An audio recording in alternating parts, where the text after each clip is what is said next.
14년 후에, 이 14년 후라는 말은 다메섹 도상의 사건 14년 후입니다. 내가 바나바와 함께 거기 줄급시다 디도를 데리고 갔다. 2절 계시를 인하여 올라가 내가 이방 가운데서 전파하는 복음을 저희에게 제출하되 유명한 자들, 이 유명한 자들이 누구냐면 먼저 부름받은 사도들을 얘기하는 거예요. 먼저 부름받은 사도들에게 사사로이 한 것은 내가 다름질하는 것이나 다름질한 것이 헛되지 않게 하려 함이라. 그러니까 지금 사도 바울이 자기도 유대인이었고 할례에 아주 전문적인 사람이었었잖아요. 그런데 이제 다메섹 도상에서 성령의 음성을 듣고 부름을 받았어요. 그리고 복음의 사도로 바뀌었어요. 그때부터 사도 바울은 할례를 말하지 않았어요. 그래 이제 먼저 부름받은 사도들을 만나러 예루살렘으로 갑니다. 항상 어느 집단이든지 어느 공동체든지 기득권층이 있어요. 기득권층을 형성해서는 안 되는데 이 기득권층이 교회도 있습니다. 사도들에게도 있었어요. 그러니까 예루살렘으로 간 거예요. 가서 자기가 전하는 복음에 대해서 그 먼저 부름받은 사도들에게 인증받으려고 그런 것이 아니라 그 얘기입니다. 내가 사실 사도들을 만나러 간 것은 내가 복음을 방해하는 박해자였는데 내가 이제 성령의 부름을 받고 내가 사도가 되었으니 당신들이 나를 인정해 주시오. 그게 아니었대. 사도 바울은 그런 사람이 아니에요. 사람에게 인정받고 사람에게 그거 아닙니다. 그 얘기를 하고 그 다음에 3절 보세요. 그러나 나와 함께 있는 헬라인 디도라도 억지로 할례를 받지 아니하였다. 그렇게 예루살렘으로 가게 된 그것이 2절 초반부에 보면 디도를 데리고 가게 되는데 2절 초반부에 보면 내가 그렇게 먼저 부름받은 사도들을 만나기 위해서 예루살렘으로 간 것은 내가 인간적으로 그들에게 어떤 인증을 받으러 간 것이 아니라 그 2절 초반부에 보면 계시란 말은 오늘날로 말하면 감동, 성령의 감동을 받아서 내가 간 거지 그 사람들에게 사도들에게 인정받기 위해서 간 것은 아니다. 사도 바울의 신앙은 언제나 하나님 중심이기 때문에 사람 눈치 보는 사람은 아닙니다. 그렇잖아요.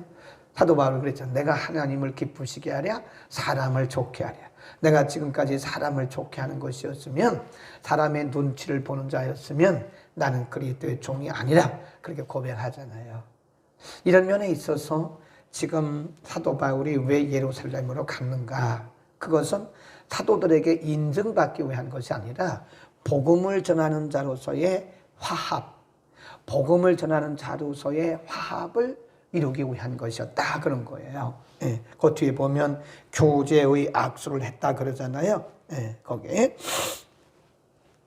9절 보세요. 9절 또 내게 주신 은혜를 알므로 기둥같이 여기는 야고보와 게바와 요한도 나와 바나바에게 뭘 했다 그래요? 교제의 악수. 이 말은 복음을 위해서 우리가 하나 되기를 마음 먹었다. 이제 그런 뜻이고요. 그 다음에 두 번째 주제. 지금 예루살렘으로 올라가는 사도 바울이 의도적으로 누구를 데리고 갔냐면 디도를 데리고 가죠. 디도. 거기 보세요. 1절에 바나바와 함께 디도를 데리고 갔다.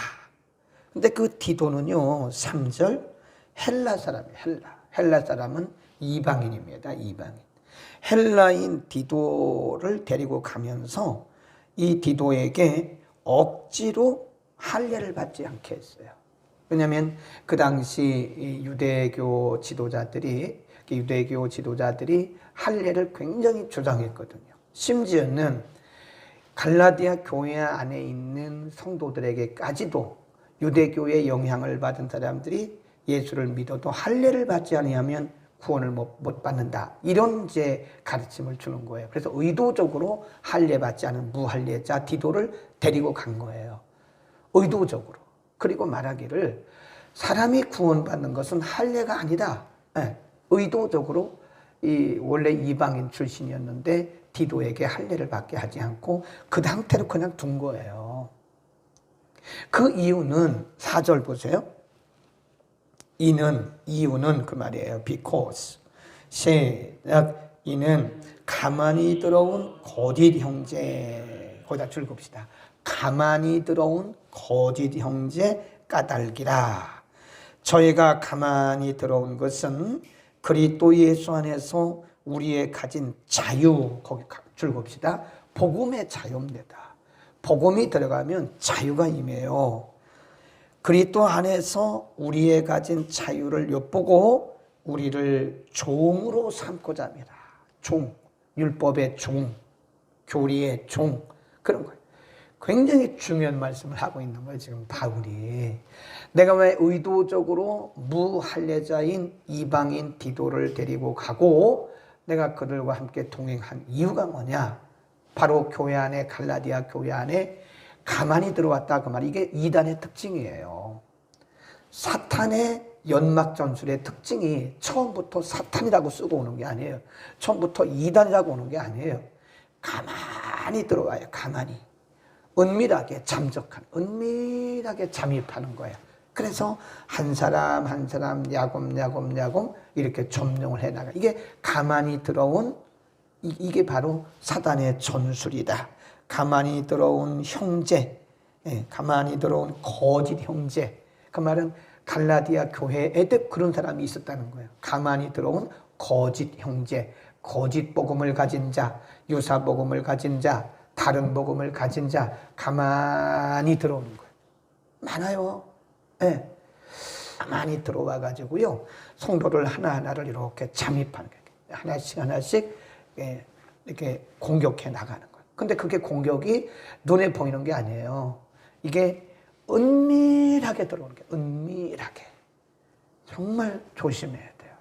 그래서 우리가 분명하게 분별하지 않으면 이 가만히 들어온 형제, 거짓 형제죠. 가만히 들어온 거짓 복음 때문에 사탄이 그 연막 전술을 써서 많은 사람들을 구원의 확신도 없게 하고 거듭남의 어떤 확신도 없게 하고 믿음의 확신도 없고, 그래서 그냥 흔들리게 하는 거예요. 제가 볼 때 정말 많습니다. 코로나 시국 이런 시대야말로 정말 많아요. 네, 정말 많습니다. 그래서 어제도 말씀드린 것처럼 신앙이라고 하는 것은 하나님과 1대1의 관계예요. 저는 여러분을 돕는 조력자일 뿐이지, 신앙은 내가 알아서 찾아야 돼요. 내가 알아서 기도하고 내가 알아서 성경 묵상하고 내가 알아서 예배해야지 누가 하라 말아 할 수가 없어요. 그러니까 우리가 우리의 신앙을 지켜나가도록 하나님께 나가야 되는 것이다. 꼭 줄구세요. 4절 가만히 들어온 거짓 형제. 이 사람들의 목적은 뭐냐? 예수 안에서 우리에게 주신 자유, 복음을 통한 자유, 이것을 빼앗아가서 우리에게 종으로 삼기 위한 것이다. 여러분, 우리나라도요, 그때만큼은 아니에요. 그때만큼은 아닌데, 그때는 뭐 아직 성경이 다 완성되지 않았고 기독교 교리가 아직 체계화되지 않았기 때문에 혼돈스러운 것은 당연한 거고, 그러나 지금은 달라요. 그러나 지금은 성경이 완성됐고 완벽하게 우리에게 성경이 주어졌고, 그리고 기독교 교리도 다 체계화됐어요. 그런데 그럼에도 불구하고 이 사단의 연막 전술이 굉장히 많이 있다 하는 것은 한 사람이라도 더 그리스도 밖으로 끌어내리고 하는 것인데, 우리나라에도 보면요, 우리나라가 제가 여러 번 얘기하잖아요. 우리나라는 복음이 들어올 때 가장 주축을 이뤘던 것이 불교예요. 그리고 유교, 그리고 샤머니즘입니다. 애니미즘, 정령중배 사상, 이런 것들도 그런 바탕 위에 기독교의 복음이 들어온 거니까 사실 어떤 데 보면요, 순수한 복음이 아닌 게 많아요. 우리가 지금 하고 있는 일들 중에 순수한 복음이 아닌 것이 많고, 그 샤머니즘의 영향을 받았고 유교의 영향을 받았고 불교의 영향을 받은 것도 있어요. 네, 그것이 우리도 모르는 가운데 기독교인 것처럼 성경인 것처럼 그게 우리의 전통이 됐다는 거예요. 전통. 그러니까 전통에 매이면 안 된다니까요. 전통보다 앞선 것이 복음이에요. 거기다 써놓으세요. 전통보다 앞선 것이 복음이다. 전통을 주장하는 분이 계셔요. 요즘은 그래도 그런 장로님들이 많잖아요.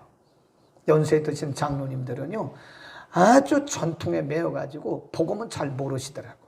그러니까 복음보다 전통을 앞세우니까 늘 매여 있어요. 이렇게 보면 알아요. 보면, 아, 저분은 복음 안에서 자유한 분이구나. 우리는 복음 안에서 예수 그리스도 안에서 자유롭게 살아야 되는데 자유가 없어요. 그러니까 늘 어떻게 하면 내가 저주받을 것인가? 아, 내가 저주받은 거 아니야? 내가 하나님 앞에 매맞은 거 아니야? 막 이렇게 얘기하는 것은 순수한 복음이 아닙니다. 하나님은 우리를 저주하시는 분이고 우리를 뭐 때리기나 하는 그런 분이 아니라니까요. 물론 때로는 하나님이 필요하실 때 우리를 징계하실 때는 있어. 11조를 제대로 안 드렸을 때 하나님께서 징계하신 경우도 있지만 하나님의 의도는 11조 하나 가지고 사람을 징계하는 그 정도의 하나님이 아니라는 거예요. 그러니까 그 당시에도 이런 사상들이 율법적인 사상 혹은 할례 이런 것들 때문에 많은 사람들이 그리스도 예수 안에서 주시는 복음 안에서 주시는 자유를 박탈당한 거예요. 그리고 율법의 노예로 살아가고 있는 거예요. 그것을 사도 바울이 고린도 전서에서 수없이 강조하고 있어요. 예를 들어서 우상에 전에 드렸던 제물을 먹을 것이냐 말 것이냐 이런 문제. 그건 바울이 뭐라 그래요? 아, 그거 아무것도 아니야. 너의 믿음에 따라 양심에 따라서 먹을 수도 있는 거. 그건 뭐 그게 대단한 거냐 이렇게 얘기를 하잖아요. 그러나 그 당시 고린도 교회는 우상 숭배가 많았던 지역이기 때문에 그것이 율법과 희석이 된 거예요. 그러니까 그 음식을 먹는 사람은 대단히 믿음이 좋은 사람이고 안 먹는 사람은 대단히 좋은 사람이고 그 음식을 먹는 사람은 대단히 믿음이 안 좋은 사람이고 그 로마서 14장에도 보면 음식을 가지고 형제를 그렇게 상처 주지 마라 그런 얘기를 하잖아요. 근데 그것이 왜 그러냐면 그 나라들 나름대로의 어떤 cultural background, 문화적 배경 때문에 그런 거예요. 문화적 배경 위에 복음이 들어가기 때문에 그래서 제가 말씀드리는 것은 순수한 복음을 우리가 발견하고 복음 안에서의 진정한 자유를 누려야 되는 거예요. 아멘. 우리가 예수 믿는 사람들은요, 구제의 삶을 살아야 됩니다. 그게 기독교인의 경제관이에요. 나를 위해서는 우리가 최대한 아껴야 돼요. 나를 위해서는. 그리고 복음을 위해서는 우리가 아낌없이 써야 돼요. 복음을 전하는 데는. 그게 왜 그러냐. 우리가 그 고린도서에 보면요. 사도 바울이 그 구제에 대해서 말씀하면서 단지 우리가 기독교인의 구제, 교회의 구제는 단지 사람들의 배고픔을 채워주고 돕는 그 정도가 아니에요. 우리에게는 부활이 있기 때문에 부활. 만일 우리가 윤리적 도덕적 차원에서 구제한다면 일반인과 똑같아요. 다른 게 하나도 없어요. 그러나 기독교인의 구제는 그게 아니에요. 하늘나라에 쌓는 것이잖아요. 우리에게 부활이 있잖아요. 영광이 다 다르잖아요. 하나님 나라 가면 영광이 다 달라요. 영광이 다 다릅니다. 그러니까 적어도 예를 드는 거예요, 지금. 예를 들어서 우리가 구제를 한다 해도 그냥 뭐 단지 윤리적 도덕적으로 어떤 인정에 매여서 하는 그것이 아니라 정말 복음을 깨달은 사람들은 하나님 나라에 대한 부활의 소망이 있기 때문에 그걸 하는 거예요. 하나님 나라에 쌓는 거니까. 이해하시겠죠? 세 번째 주제. 지금 사도 바울이 이렇게 말씀합니다. 8절 베드로에게 역사하사. 그 줄 봅시다. 베드로에게 역사하사. 그를 뭘로? 할례자의 사도로.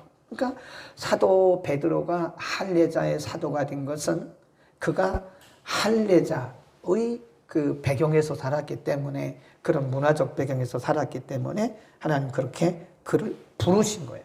역사란 말은 하나님이 그를 그렇게 부르신 거예요. 베드로가 할례자의 사도가 되고 싶어서 된 게 아니에요. 하나님이 그를 그렇게 부르신 거고 그 다음에 사도로 삼으신 이가 또한 거기 줄 보세요. 또한 내게 뭐하사? 역사하사. 내 마음대로 된 게 아니라는 거예요. 그게 하나님께서 베드로를 할례자의 사도로 부르신 것처럼 나도 무할례자로, 그러니까 이방인의 사도로 삼으셨다. 거기다 줄거놓읍시다. 베드로는 할례자의 사도로, 바울은 이방인의 사도로. 이게 하나님이 뜻하신 거예요. 그러니까 이걸 뭐라 그러냐면 여러 사람을 여러 모양으로 쓰시는 하나님이다. 그러니까 베드로가 나처럼 할례자에게만 복음을 전한다, 그렇게 말하면 안 되고, 바울이 나처럼 이방인에게만 복음을 전한다, 그렇게 말해도 안 돼요. 하나님이 이런 사람은 이런 모양으로 쓰시고 이런 용도로 쓰시고, 하나님이 저런 사람은 저런 용도로 쓰시고 저런 모양으로 쓰시고, 그런 거예요. 그래서 지금 사도 바울이 강조하고 가르치려고 하는 것은, 하나님은 복음을 위해서 여러 사람을 여러 모양으로 쓰시기 때문에 교제의 악수를 하라는 거예요. 교제의 악수. 거기 보면 사도 바울이 가서 먼저 부름받은 사도들과 교제의 악수를 하였다라고 그러잖아요. 그게 뭐냐면 화목, 화합, 인정, 그런 뜻이에요. 그러니까 복음이 있으면, 예수 그리스도가 그 안에 있고 그들이 복음을 전하는 정통성이 있으면, 우리하고 방법이 달라도 그 비난하면 안 돼요. 그 나와 다르다고 그래서 그게 잘못된 거, 나와 다른 거지, 그게 다른 게 내가 기준이 되면 안 되죠. 복음이 기준이 돼야 되죠. 이 복음에 근접했느냐 안 했느냐, 이걸 봐야지. 그렇죠? 언제나 복음이 기준이 돼야죠. 예수 그리스도가 기준이 돼야지. 내가 기준이 돼가지고 나하고 다르면 이단이고, 그런 얘기하면 안 되지. 무슨 나하고 다르면 이단입니까? 그렇게 말하는 사람이 이단이지. 그렇게 말하는 사람은 이단이에요. 복음이 기준이고 예수 그리스도가 기준이지. 그러니까 하나님이 어떤 사람은 세모로 쓰시고, 어떤 사람은 네모로 쓰시고, 어떤 사람은 동그라미로 쓰시고, 어떤 사람은 오각형으로 쓰시고, 하나님이 여러 모양으로 복음의 진보를 위해서 여러 사람을 쓰신다는 거예요. 그래서 우리는 교제의 악수를 하는 게 좋습니다. 서로 화목하는 게 좋아요. 화합하고, 우리가 서로, 어제도 얘기했잖아요. 코퍼레이션. 코란 말은 함께, 코퍼레이션. 투자를 해서 함께 된 회사, 코퍼레이션이라는 거예요. 그러니까 우리는 은사가 달라요. 사명도 달라요. 하나님이 우리를 부르신 소명도 달라요. 사역지도 달라요. 그러니까 사도 바울이 로마서에 보면요, 다른 사람이 세운 터 위에 나는 복음을 전하지 않는다 그랬어요. 근데 어떤 사람들을 보면요, 지금 분명히 그 지역에 가서 복음을 전하고 있는데 거기다 또 교회를 개척해요. 정말 복음을 모르는 사람이죠. 사도 바울도 그랬어요.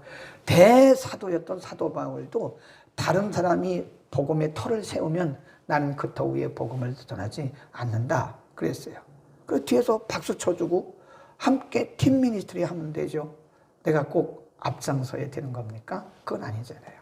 그러니까 우리 교회 안에서도요, 나하고 은사가 다르다고 그래서 뭐 어떤 사람은 부러워하고, 어떤 사람은 또 그거를 또 아니라 나보다 못하다 그러는데, 절대 은사에는 우열이 없어요. 다 이렇게 같은 수평선상에 있는 거예요. 은사가 높고 낮음이 절대 없습니다. 그리고 사역도 높고 낮음이 절대 없어요. 하나님이 각양각색으로 우리를 사용하시는 거기 때문에 우리가 이 땅에 있는 동안에 할 일은 뭐냐? 내게 맡겨주신 한도 내에서 최선을 다하면 돼요. 비교할 것도 하나도 없어요. 하나도. 나는 나대로, 내 은사대로 내 사역을 하면 그거로 하나님께 영광이고 감사한 거지. 같을 필요는 없어요.